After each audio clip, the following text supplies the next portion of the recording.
Hello and welcome to another video.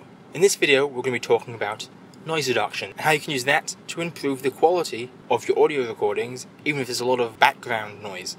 So as you can probably tell, the audio recording here isn't particularly good.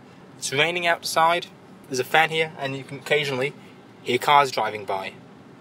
So if you want to try to improve the quality of your audio through noise reduction, a great tool is using Audacity. Simply open up your file in Audacity, select an area of the audio where it's supposed to be silent, where it's just the background noise, then go into Effects and choose Noise Reduction. First you'll have to click the button to create a noise profile, which basically allows the program to figure out what silence sounds like, so it can better figure out how to actually improve your audio and get rid of the background noise.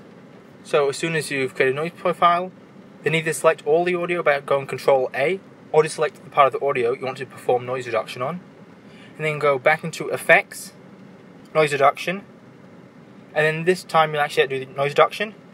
There's two radio buttons. So with the two radio buttons, there's both reduce and residue.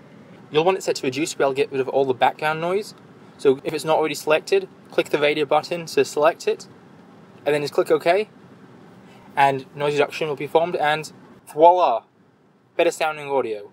You can use this if you want to create a YouTube video and you don't have a completely quiet environment where there's things going around like a fan or just background noise, because this can get rid of a lot of that background noise. Or if you want it for a podcast, noise reduction like this works really well with repetitive or droning sounds, whether it's like a constant whirring of a fan or like constant tapping, whether it be something like rain or even a jackhammer. It can do a relatively good job of cutting out the background noise. It won't be perfect, but it'll be quite a substantial difference. And many times, people listening to it won't have any idea that it was actually recorded in a noisy environment, not a quiet studio space.